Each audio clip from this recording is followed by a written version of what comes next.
शादी आपकी हो गई? अभी नहीं, देख रही हैं, मम्मी ढूंढ रही, कोई मिल नहीं पा रहा है। क्यों? मतलब मैचिंग का कोई सही नहीं रहा। मैचिंग काय की? हाइट की के रंग रूप की के शरीर की? क्या मैचिंग चाहिए? कितने साल की हो आप? अभी 38+। 38?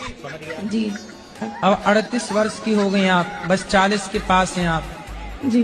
अब इस उम्र में शादी करोगे, कब आपके बच्चे पैदा होंगे? जब तक आपके बच्चे पैदा होंगे तब तक आप बूढ़ी हो जाओगी। अब आप अपने बच्चों के सामने, जब बच्चे जवान होंगे आपके, तब वो आपको दादी समझेंगे। जी जी दादी की उम्र की नहीं हो जाओगी आप? जी।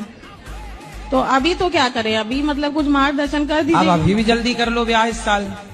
आपकी सरकारी जॉब है जी। तो किसी अच्छे ऐसे लड़के को देख लो जिसके पास कोई काम धंधा ना हो, बेचारा आपके संग रहेगा, उसका भला हो जाएगा। जी जी।